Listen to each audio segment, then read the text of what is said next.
Hey guys, welcome back. Yes, I'm already back. Okay, so my husband and I watch a ton of movies. I love movies. And we watched this movie last night that starred Rosamund Pike of, Gone Girl, Bond Girl fame. And it was really truly an awful movie. And I'm not a critic. Like I love movies. Um, my standards are pretty low, especially for horror films. Um, And they can be really great. And though this movie really, really sucked, it was great for like typological, archetypal stuff where she was playing an Enneagram 1 character. She's like a nurse. She's training to become a surgical nurse. She's very composed, perfectionistic. She's almost like entirely too perfect, like this icy, removed, um, formidable woman, perfectionistic, and also throughout the film, there's this undercurrent of her being a control freak, having OCD. She has her little alcohol wipes to sterilize everything. Doesn't want to touch the grungy ass pens when she's picking up her dry cleaning. Um, Very, very composed, very competent. One is a competency type. And at times when they're kind of like waiting to do the big reveal at the end of the movie of like what's really going on, because you're kind of like supposed to be guessing the whole time, though it seemed kind of obvious to me. She was a psychopath. She was an Enneagram 1 Ice Queen psychopath. And um but throughout, while they were trying to keep it ambiguous, she would have moments where this cutting, critical, icy criticism came out where she could say very mean, cutting things to the people around her. And that's something I've noticed with all the frustration types. I talked about this a little bit in my Jay Dyer video, where the frustration, builds and it can come out in very, very cutting ways, very harsh, very critical, especially with Enneagram 1, but to a lesser degree with both 7 and 4, where they can just like, I hate this thing. I hate it. It's disgusting. I can't stand it. Get it away from me. But anyways, I'll show you some of the trailers so you can kind of get a feel for what I mean. And yes, I know it's a character, but the fact that she is being cast in these types of Ice Queen roles again and again because she can easily portray that vibe. Like she got her start in a 2002 Bond movie where she played Miranda Frost. Frost, like this cold, icy, beautiful, detached, um, again, like Ice Queen type of character. And then, of course, she really blew up with Gone Girl, where she very adeptly played a complete psychopath. But this one, I mean, she was great in it, but like I feel like the direction and the script was really just not on point. Like the movie was awful. Hey, how was it? Dr. Cypher's amazing. You'd think he was cutting the crusts off his canned sandwich. I don't know why you want to be a surgical nurse. Gross. Yeah, it can be awfully revolting. It's not that big thing. A little bit of dismissive bitchiness of like, yeah, it can be awfully revolting. The big night? Kevin promised me that you won't stand him up. He works with my husband. Kevin? You didn't know? Are you moving? You know, Okay, so like the premise is that because she is the way she is, she's not going on dates, no one's really meeting her standards, and a coworker wore her down to get her to like go on a blind date with some dude. And so she's waiting for the dude to show up, and this prowler is messing around her windows on like her around her front door. And she assumes it's her blind date, so she invites him in, and in the process of that doesn't realize that he's not a good guy, right?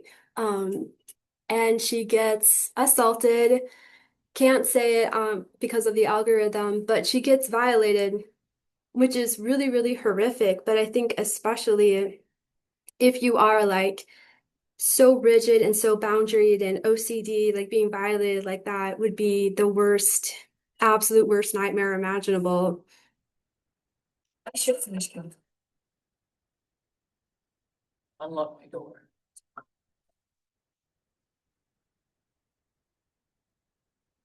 Oh, play home. I never. The Man Who Raped You. Have you ever seen him before? Yes. For the first time in my life. Why don't you let me wait on him while you're looking? Because it's my turn then.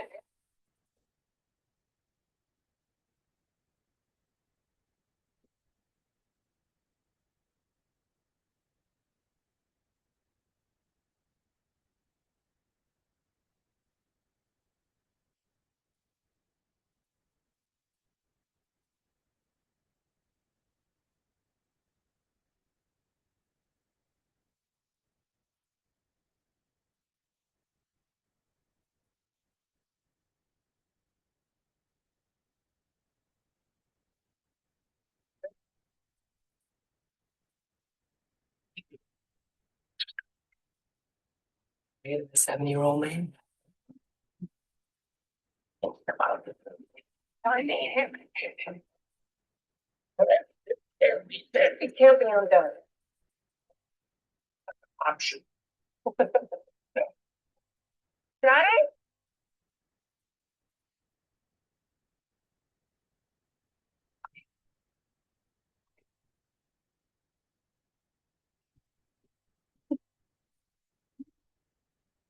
Yeah, so I mean the trailer is pretty fire. It looked like a good movie.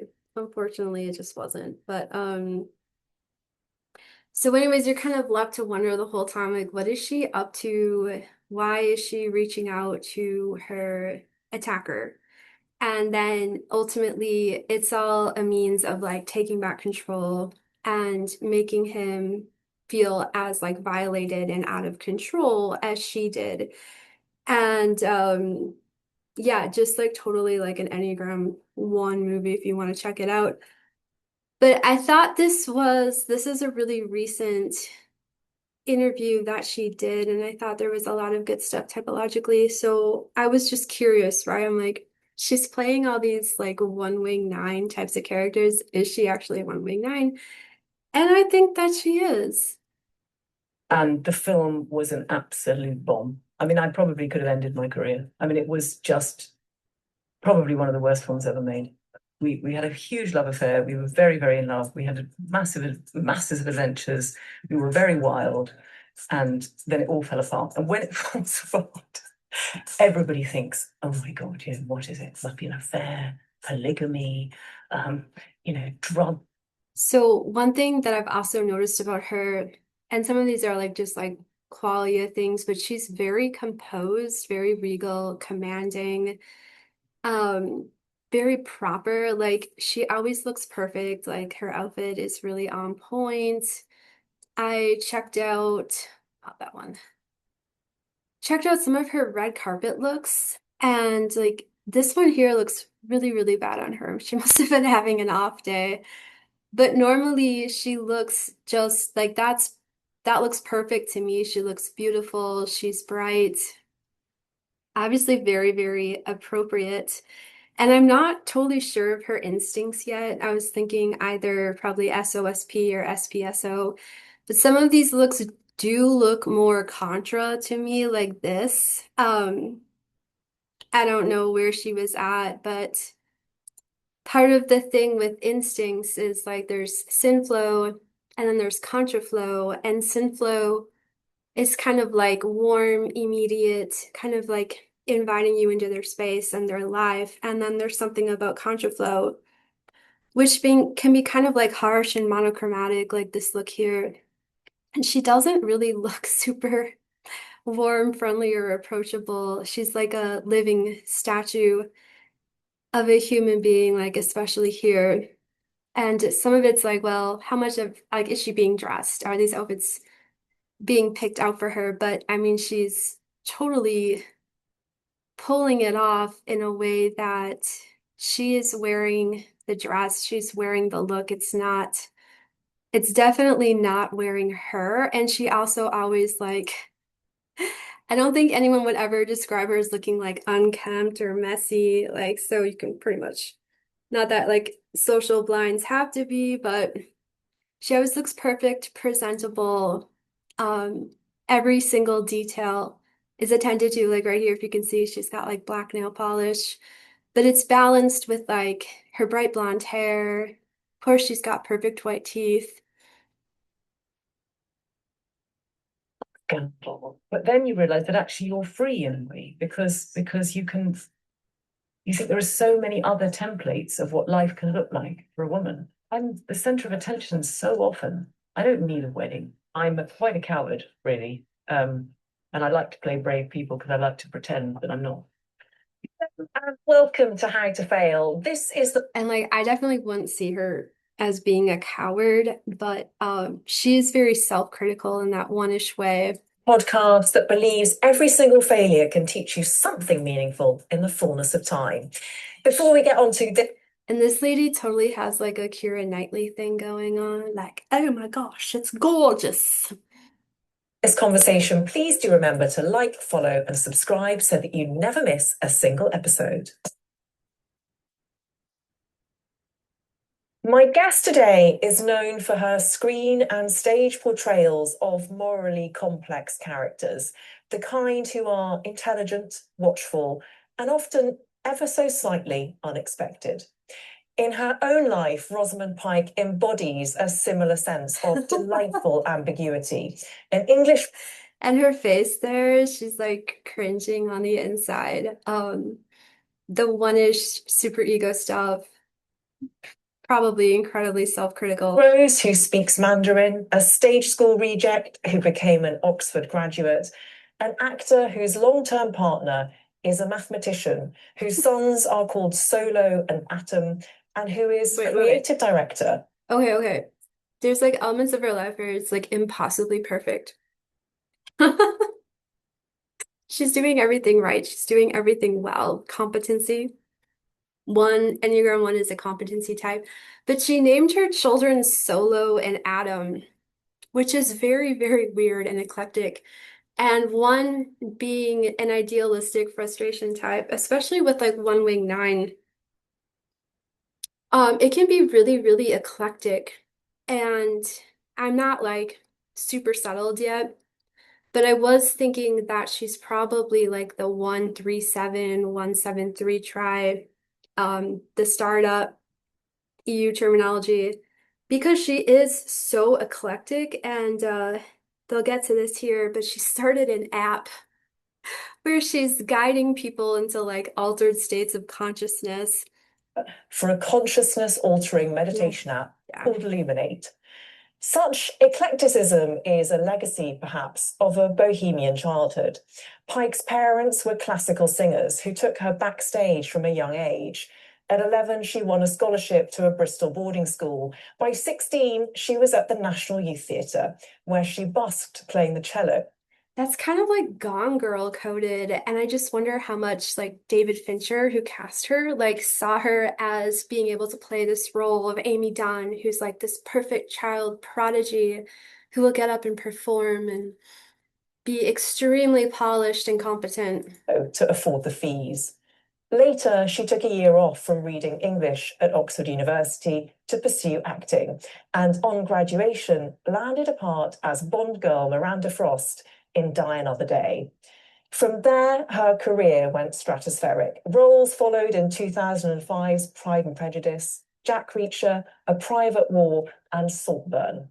She was Oscar nominated for her star turn in Gone Girl and won a Golden Globe for her leading role in 2020's I Care a Lot. In 2025, she returned to the stage for the first time in 15 years in the National Theatre's Inter Alia. Critics described her performance in the searing legal drama as electric, and the play transfer. And she's like literally like, ah, la, la, la, la, la. To London's Wyndham Theatre this month.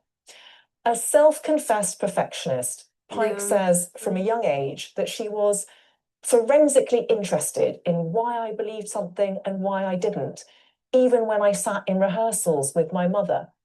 She says I gave her a note age 7. I told her that she broke character just before she started her aria. Rosamund, right? So at age 7, this little critic was telling her mother that you broke character there for a moment. I saw it. And also, I forgot to mention this with the Return to Sender movie. It was another Enneagram 1 theme of cutting yourself off from that like external parental influence and embodying it yourself, where you find out later on in the movie, like, sorry, spoiler alert, she is a psycho. And she allowed her mother to die and sat there and watched her mother die as a young child because the mother just wasn't measuring up. And it's like, you're not enough, goodbye. And then at the end, when she gets her attacker in a prone, vulnerable position within which he cannot escape, she's like, the difference between me and you is that I'm not crazy. I know right from wrong. I know this is wrong, and I'm doing it anyways. So it's like, in a sense, like one is in a rejection type, but she is becoming her own internal barometer of right and wrong. So she's not going to feel any guilt about what she ultimately does to this guy. Welcome to How to Fail. Oh gosh, thank you very much, Elizabeth. Thank you. Did you see I had to cover my ears when you read it? I studiously never read reviews. I have this superstition that if I hear anything good, I won't be able to repeat it. Yes. Or it will disappear. I feel if I'm told something good, I won't be able to do it. And I think there can be like a little bit of a one-ish being an idealism type, fear of contamination of I don't want to be influenced too much by either like glowingly positive reviews or like negative reviews. But also because she is her own inner critic, like she probably doesn't even need external criticism. Have you always been someone who didn't read reviews, or is that something you learned on the job? Well, I haven't read them for probably 25 years. The very first big BBC drama I did was Love in a Cold Climate, the last time it came around. And it was a big deal. It was Nancy Mitford. It was directed by Tom Hooper. We had this wonderful cast of Celia Imrie and Alan Bates and Sheila Gish and Anthony Andrews, and it was all these sort of legends were surrounding us and the 3 girls, who was Elizabeth Dermot Walsh, Megan Dodds, and myself. And on the Sunday morning of the first episode, I was in Sainsbury's, and I thought, you know what, I am going to buy the papers. I am going to, it's my first thing. I'm going to see what people are saying, and I bought the top one was the Sunday Times, and I opened the Culture, which then, as you know, the great A.A. Gill was the TV reviewer. Yes. And there was the most monstrous caricature of me and Elizabeth and Megan. And the headline was "Who Let the Dogs Out?" And I was in the queue, about to reach the checkout, just frozen with my papers and whatever else I was buying.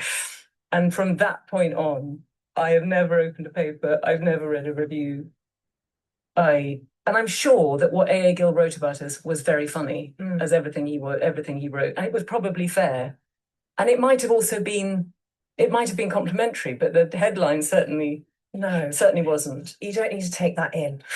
No, and then I thought, well, if I don't want to read nasty stuff, it's not fair that I get to read good stuff. So therefore, I just don't read anything. So that's like the inner guidance of one holding herself to that standard. Like, who cares if you read good reviews? But in her mind, it isn't fair, it isn't balanced, it doesn't feel right. So she's just not gonna do it. I'm the same, not that I am an Oscar-nominated actress with a global following, but I write books, and a few years ago, made the decision not to read any reviews. And I'm quite proud of myself, because it used to feel like picking a scab. If I'd known of the existence of a negative review, I would seek it out and read it, and it would sort of validate every bad thought I ever had about myself. Yeah. Now I know of the existence, and I refuse to read them, and it's a way of sort of taking back a bit of power. It probably is that. So, because you should see, I knew this was going to be therapy. It's all about control. My partner reads his eBay feed. It's all about control and one-ish gut boundaries. That's where I send him if he's ever in a kind of morose state of mind, because he was once called the nicest man on eBay. So I send him in the direction of his eBay feedback, where he gets a lot of positive affirmation. That's so sweet. What's he selling on eBay? Just household I items? don't know. It was a kind of. I think he was a great believer in. No, he's a great believer in the principles of eBay, and somebody came to him and offered him a kind of. And one thing that you'll see with ones or one fixers is highlighting things like this, like morality, principles, truth. And I actually looked up out of curiosity because she's been like a celebrity for a while. Like, has she had any scandals? And she's of course avoided any like major scandals, but back in 2002 when she was just starting out, when she was auditioning for her role as a Bond girl, she was asked to unzip her dress and strip to her underwear during the audition. She refused the humiliating request, yet still successfully landed the role. So that definitely sounds like Hexad Gut to me. Like if you are an actress and there's so much competition and you're trying to like just break into the business and you still have enough of I think this is like specifically one-ish of like I will not do that. That's beneath me. And you're like, you're standing on business. You're not going to do it. And then she's clashed with directors who patronize actresses regarding nude scenes. She cited an uncomfortable situation where a director took her out to lunch just to assuage his own conscience about requiring her to be naked for the plum role. So she is calling him out, like, I know what you're doing. Calling out audience behavior. During her starring run in a West End play in 2026, she publicly criticized and called out an audience member who was texting on their phone during the performance. So this is like the one-ish corrective thing. Like I probably wouldn't even notice if I was in it, like on stage in like a theater play. Like, what is the audience doing? I would totally like blank out. But she's watching them. And she's gonna call you out if you get bored and start like scrolling on Instagram. She might even like chew you out from the stage. And then there was some breakup with a fiance. Rumors were swirling, and she addressed it, just calling it an adult failure. What? What does that even mean? Um, but yeah, this chick, I kind of like did a little search of the internet, like what do people think she is? And people think she's a 9-wing-1, and I'm like, she's not. She's not a 9-wing-1. She is a 1-wing-9. And there is a distinctive difference. And I found some more stuff in here, like just the innate kind of like corrective energy that she brings. She's doing like outreach stuff, advocating for women, it sounds like. She launched the psychedelic inspired meditation app, Luminate, which purports to guide the user into an altered state of consciousness with flashing lights. Sounds so jarring. But also like 173, like grasping on to these really, really out there ideas and just having the gumption to make it happen with like, the assertiveness and the forward thinking of 7 combined with 3 and 1. And she's an ambassador for Minds Advisory Group, blah, blah, blah. She's doing good in the world, like pretty assertively, aggressively. And in a 2023 interview, she expressed the belief we're all being conned by the wellness industry. And this idea that it's no longer enough to be healthy, we all have to be well, is something that needs to be interrogated. She said it's so seductive because it's in pursuit of things that people are ashamed to want. It's really dangerous. And that could sound kind of six-ish, but I don't think she is. Like the super ego of just being a one can actually be quite a lot, quite quite intense. And okay, so this about her role in Gone Girl. According to Fincher, Pike was his first choice for the role because he wanted someone who was not widely known. Pike, having not appeared in any major leading role prior to the film's commencement, I mean, she was a Bond girl. And because he found her enigmatic and could not easily read her. And I think that's valid. He couldn't read her, he found her. So she can play these roles where, because of like the icy competence of one, um, there isn't like the giving, the merging, the meltiness of nine. She is very in control. Again, she's a fairly formidable woman who you could easily imagine in a role like this, someone who seems very perfect and polished and turns out to be a psychopath. Buy it now at a sort of above the, offer. And he said, no, due to the principles of eBay, I'm going to stick to the auction, but I wish you best of luck. And the man ended up getting it, but at a much lower price than he'd offered in the buy it now. And I think, probably learned something and also thought, God, this man is really decent. Oh, well, we're going to come on to your partner because it pertains to one of your failures. I don't really talk about it. I don't know why I've offered it up. I know, thank you. Thank you so much. That's just because I called it therapy and we're sitting in a pink booth. We are, it's like a womb. A womb of confession. A womb of failure. Yeah. I wanted to end on that quote from your mother saying that you gave her a note age 7. Yes. I wonder if history records whether she responded to that note. Did she agree with it? She absolutely did agree with it, yeah. And I think that was one thing about being an only child in a creative family, is that we really spoke very frankly and openly and took sort of ideas from one another. And Okay, yeah, like generating ideas, 371, and we are influenced by our families of origin. But I also thought it was interesting that she is an only child, and I find that to be an interesting correlation with people who are core ones. Like they are the only child, they've never had to compromise with the siblings, because if you grow up with multiple siblings, such as I did, you're constantly being buffered by other personalities and having to work through agreements and compromise. And with her, she didn't have to. Like she could be this little adult and become very like my way or the highway, as a lot of ones are. And it didn't, I think, I think if she hadn't agreed with it, she would have said so. But in that instance, she thought, my God, she's right. Because you do as a singer, there's a technical, there's technical preparation, obviously, to singing a big aria.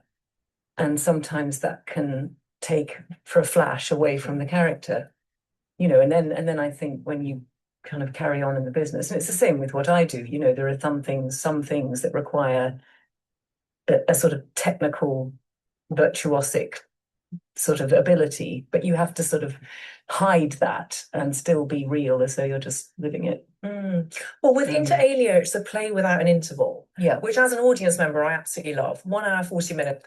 So I can see how acting would appeal to her because she's coming at it from like a perfecting my craft point of view, where she is interested in the technical aspects of it. And I've been going back and forth, but I'm kind of leaning SPSO for her. Because like as she's describing these things, she's giving a lot of like SP context, like not in like an SO way, but just like the technical aspects of her craft. Straight through. As the star of that play, do you prefer an interval, or is it? Well, I mean that play really warrants not having one. It mirrors a woman's life. It mirrors the fact that a modern, successful working woman with a family and friends and a relationship to keep up and a child, doesn't get a break. And I think this play has to not have a break because Jessica Parks, who's a Crown Court judge, she doesn't get a break, and every time she thinks she's in control of the narrative, something else crashes into her world, and that's why so many women watched it the first time around at the National and thought, oh my God, I've just seen myself represented on stage. That is my life. And actually, some women came with their teenage sons, and one of my friends said her son turned to her at the end of the play and said, "Oh, Mum, I think that's you, isn't it?" And she was like, "Yep." He was like, "Thank you," which was pretty major. Have your sons seen it? No, they were just under the threshold. We put a 14 age limit on it because, it does deal with sex crimes and sexual assault as themes are in the play, and It's improper. judge sentencing some pretty gory cases, and a lot of it's spoken word, but it's still we had to pick an age, and 14 was the threshold. Is it true that David Fincher, when you were starring in Gone Girl, once gave you a note from having filmed the back of your head and said you're not impressed enough from looking at the back of your head? Oh gosh. No, I think that might have been Tom Hooper in Love in a Cold Climate. I know that Fincher did say to you to think about smoothness. Yes, he always talked about being smooth. Huh. He always wanted me to relax and never show anything in my forehead, which was very hard for me because I won't have Botox, but I move my head a lot, and he never wanted to see a single thing on the forehead. Before we get onto your failures, I have to talk to you about Luminate. Luminate? Good. Have you tried it? Amazing. Yes. Have you got a Nova? Yes. You have? Oh, great. Great. Incredible.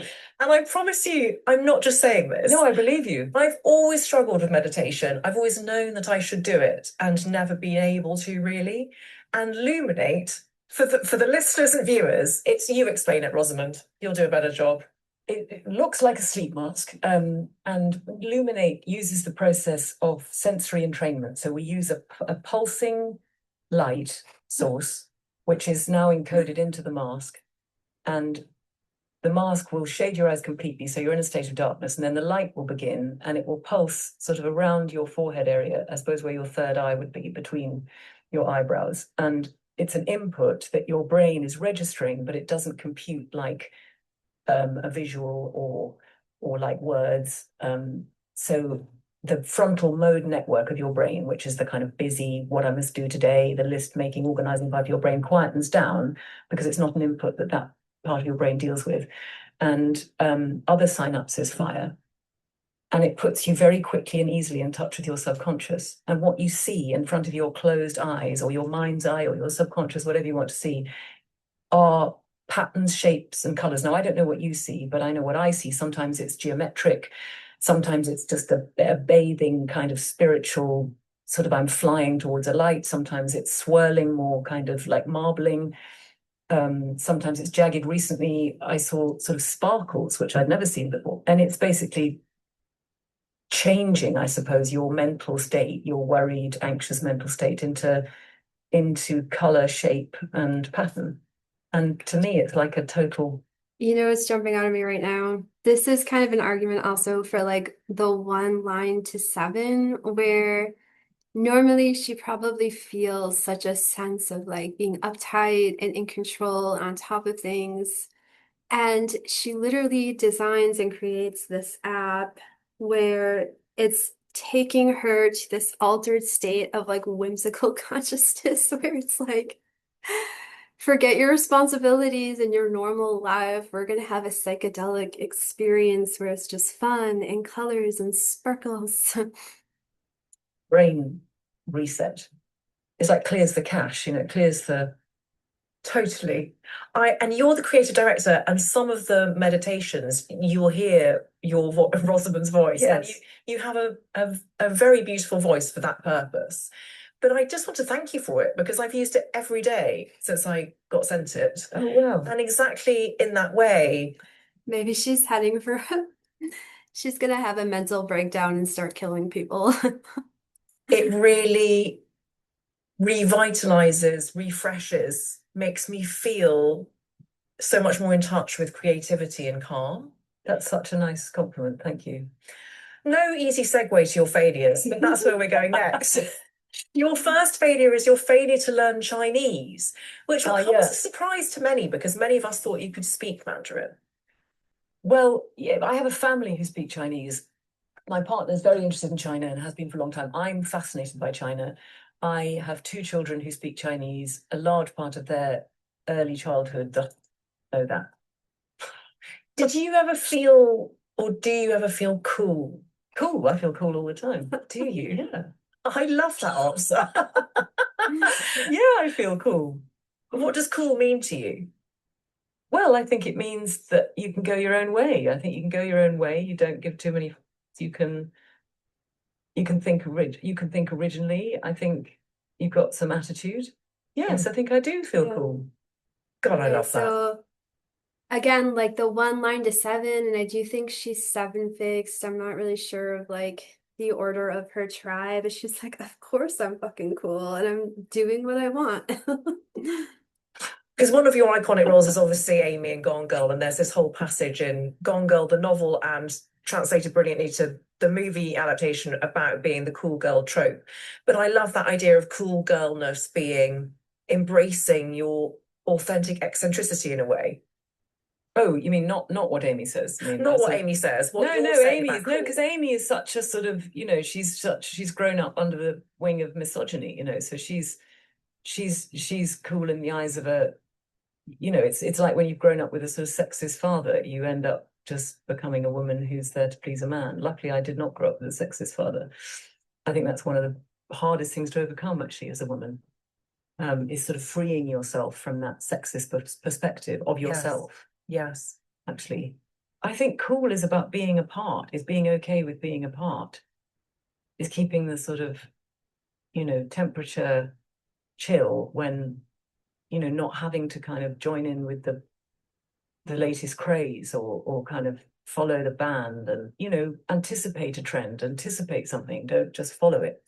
Yeah. I think it's funny enough. I mean, you kind of make a case for like attachment versus hexad here. Like, don't be lame. Don't just follow and adapt to the trends. Be a 137 trailblazer. Create the trends. God, look at all that strong feeling that came out. Great. I think that's my own brand of it because I think as a kid, I didn't feel cool in the normal sort of trope of it. I was never had the right clothes, but now I don't sort of think that's actually what it is. I don't think that is actually what cool is. But in terms of how a teenager thinks, I was never, no. I mean, I had like buckle over sandals when everyone else had trainers. I mean, it was like mortifying. But now I think that was sort of gave me some character because you try going in buckle over start right sandals when everyone's got the latest trainers, or when everyone's having a tracksuit, and someone's having a bouncy castle party, and I hear everyone's wearing tracksuits. My mum goes out and buys some banana yellow velour and sews me one, which has such a tight funnel neck, I can barely get it over my head. And as a child, I used to get very, very rosy cheeks. I mean, it was like I was like a sort of little Belisha beacon sticking out of this banana yellow velour, so that is not cool. And yet it's so funny because recently a picture surfaced of that party, and actually this bloody tracksuit that caused me so much mortification was really cool.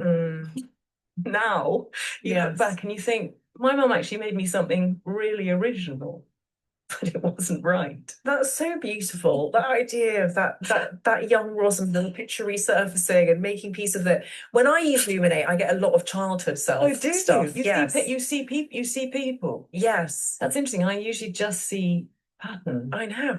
Now I'm jealous. No. You're more enlightened. Okay. Your second failure, talking about the roles that you embodied and were such a success in, but your second failure is your failure to be an action star. Oh my God. As you put it. Yeah. I mean, it started well with James It Bond. did start well. It was a promising start. Yes. I was picked to be in the biggest action franchise of all time. So then when I was making Pride and Prejudice and I was having great fun in my cornfields in my bonnet, I get a call to be in an action franchise. They're making a cinema version, a narrative version of the video game Doom. And I think in my bonnet, in my field of hay bales, yeah, I can do anything. I can jump on this hay bale in my crinoline, so I can certainly go and kill some zombies on. Yeah, and I think that's also a trademark of the 137 tribe. Like, yeah, I can do anything. Why not? Mars. And originally it was with Ray Winston, that project. And then the whole thing was reimagined. And he was the sort of leader of this kind of bunch of Marines going out to this facility in Mars. And I was a scientist out there. And then, for whatever reason, Ray Winston didn't end up doing it. And he was replaced by Dwayne Johnson, The Rock. Oh no. So suddenly I'm in this film with The Rock. And I realized how utterly ill-equipped I am. She's like, she's so traumatized by this. She's like closing her eyes and like the horror of this film. It was supposed to be Ray Winstone, who was like a British actor. He's probably a lot more respected than The Rock. She's like, how did I end up in this shithole? To be an action star. The first day I meet Johnson, who couldn't be nicer, but is just a completely different beast from 24-year-old RP, who had a team of like macho guys around him. You know, there were people pepping him up. There was like weights on the set. There was like every time a gun was brought out, it was like there was a kind of, you know, it was like a holy relic, you know, for the kind of for the doom. And also, like anecdotally, she's not really zooming out and contextualizing everything from like, you know, way up here, bird's eye view, like SOSP. I do think she's SPSO because, I mean, she does seem pretty comfortable, warm, friendly, sharing with this woman, talking about these experiences and like the nitty-gritty details. Fans. And, you know, there was the sort of whole kind of routine before a take of like, I don't even know what it was. It felt more like a sort of Maori, you know, all black kind of, you know, pre-game sort of warm up, something. And there was water spray, and I was just out of my comfort zone, out of my league, out of my depth. And the film was an absolute bomb. I mean, I probably could have ended my career. I mean, it was just probably one of the worst films ever made. I mean, it was a catastrophe, I think. As I say, I don't read the reviews, but you get the sense like you're lucky to have survived that one. But then it wasn't career ending for The Rock. Or you. Or me, as it turned out. It was probably after that I started to do my research. Because I didn't know enough about video games. I wasn't the right kind of girl to be in that. I didn't want to be the kind of sex symbol. So it's okay, I guess, to fail at being an action star if to be an action star in those days was to be the kind of absolute bombshell sex symbol. I just wasn't that person. And so, as the girl, I think in a film like that, if the film is a bomb, you do think, shit, it's because I wasn't hot enough. It's because I wasn't hot enough. You know, I wasn't. It's not the total, obviously, the failure of the film, but you know, if loads of guys say that film is shit, your part in it is obviously to sort of, I don't know, play your character, but also kind of look hot. I mean, she's not like a Denise Richards or a Megan Fox. Like, she is beautiful, but she's got that like Ice Queen, sophisticated, she's British thing going on. So I could see how it would be like this horrible miscast situation. If Judy Dench told you to do something, you'd do it, wouldn't you? Yes. I got a letter, and this man was very, very certain that whoever I was with I was not meant to be with, and he was the man for me. And Judy said, "Oh, she said you have to go for dinner with him." Why? I said, "We don't know anything about him." She said, "Well, let's look him up on the internet." I mean, she saw my whole future anyway, so I did go for dinner with him. Yes, because Judy tells you to go for dinner with someone, you go.